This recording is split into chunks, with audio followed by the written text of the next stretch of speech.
My name is Sheila Lirio Marcello. My name is Arturo Kondo. My name is Ida Augen. Felix Maradiaga. Sharmina Bechinoy. It's Ruben Abraham. I'm Lisa Witter. My name is Len Kobayashi. I'm Esteban Bullrich. I'm Priv Bredu.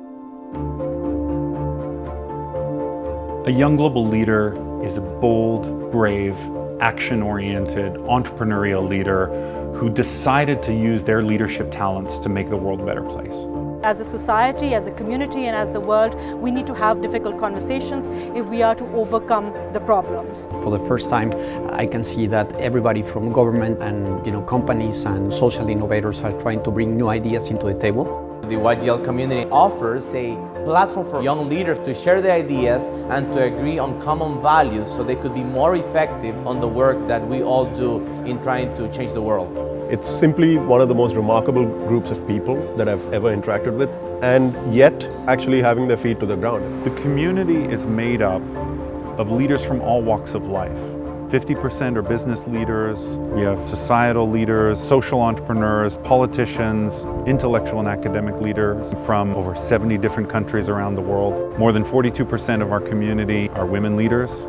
We bring them together to learn from one another, translate their success into global significance. It's very important to learn from their expertise, to take help from them, to understand how they tackle issues in their own countries. And I've learned from them that I should be taking a step back and looking at a big picture and seeing a way how I can contribute back to society. Things like Deworm the World, which has saved 41 million kids and kept them in school. I'm thinking of Global Dignity that was in 50 countries. That has immense impact on the lives of literally hundreds of millions of people.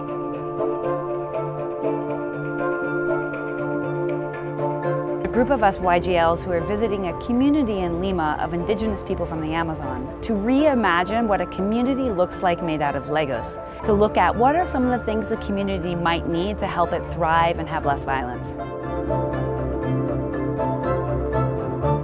They knew how to get this opportunity of us going there to persuade the politics to come and also to move the community to say what they wanted. The World Economic Forum connects the work on the ground to the discussions that happen at high levels. It's so important that we remember why. It's about the people. We are responsible for changing the world. We are responsible for making the world a better place for our kids. That's something that I want to strive for, and I want the world to strive for. It's hard, but I think if each of us can strive for that in our own way, that is really, really powerful.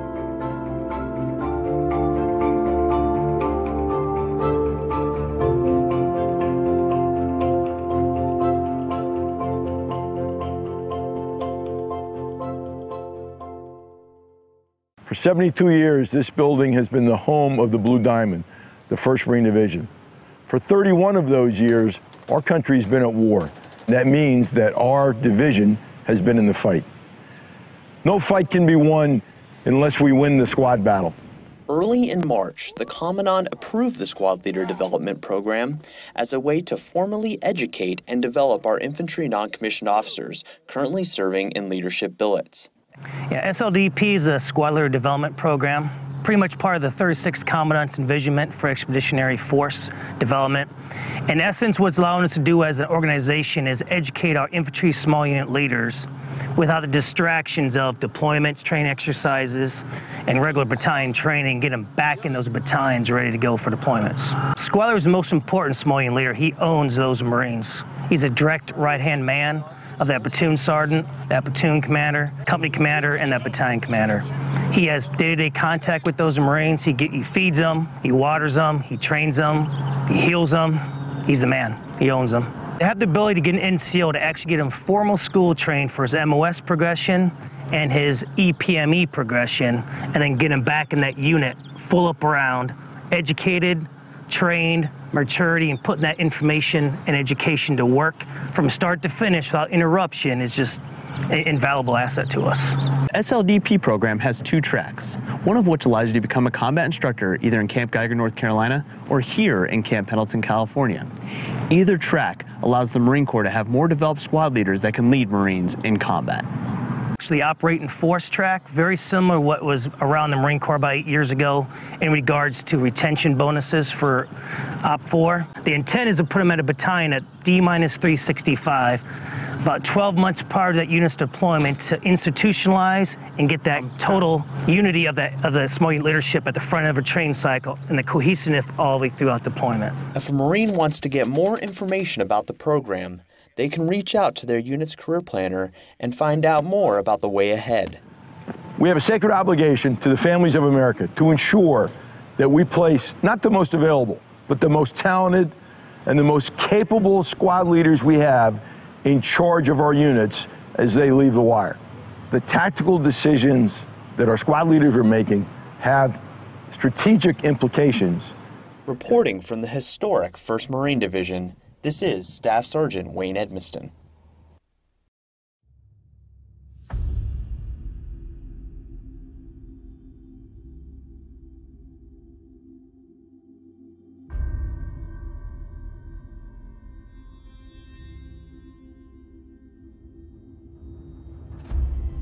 Greetings, citizens of the world. This is a message to the various men and women of power who claim the positions of national leaders and government officials. Enough. It's long past time to stop playing the blame game. This pointless bickering is doing nothing but tearing our species apart. Globally, we are heading in some very dangerous directions. We are on courses that will lead to the senseless deaths of innocent people. Courses that could easily be altered towards peace, deaths so simply avoided. You claim to be looking out for your citizens, yet you so readily send them off to war. Young men and women are sent to kill each other in the name of their countries, and for what? For vengeance? So you can have a moment of satisfaction before you come to your senses and realize how much you've lost in your bloodlust. We're all upset when something bad happens, especially when it's a pointless loss of life. However, that doesn't justify more senseless loss of life by our hands in response. All these pointless wars, so many lives lost over thousands of years. All over a sliver of a tiny blue dot. Do you even comprehend the magnitude of what you're doing? Humanity has the opportunity to expand well beyond the boundaries of this world. The universe is ever expanding, and its resources are vast. You can either see to it that we all die on this rock, or that we prosper as a species in this universe. The choice is yours. One thing is certain, if this pointless fighting doesn't stop, more innocent lives are inevitably going to be lost, and their deaths will be on your hands. You have a choice right now to really prove you're the leaders you claim to be, to put the citizens before your own comforts and desires, to promote the unity of our species rather than the division of our planet. These are your brothers and sisters. Do not condemn them, and never forget them. We are anonymous, we are legion. We can forgive, though we shall never forget. Expect us.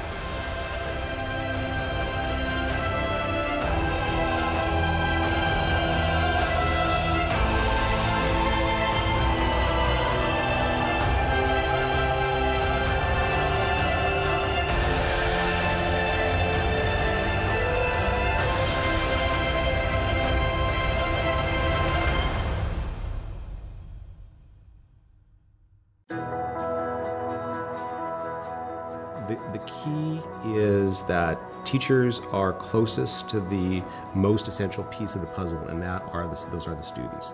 And nobody understands how to connect, how to teach, and how to support those students better than teachers. They are logical leaders in one-to-one implementations, and they get it. And without that kind of support, nothing is going to be successful. We also have put in place what we call teacher technology leads. These are teachers on a one-period release so that they can provide some additional support in the buildings. In many cases, these are exemplary teachers that already do great things in their classroom, and what we're trying to do is have them step outside of their classroom so that they can provide support to their peers and basically accelerate some of the change that might be taking place in their schools. If districts are looking to leverage teachers as leaders, they need to think differently about people in those positions. teacher librarians, teachers, other educators, we tend to kind of think in terms of silos and traditional roles. And it's really important for district leaders to look critically at the skills that those people can bring to bear and give them opportunities to lead.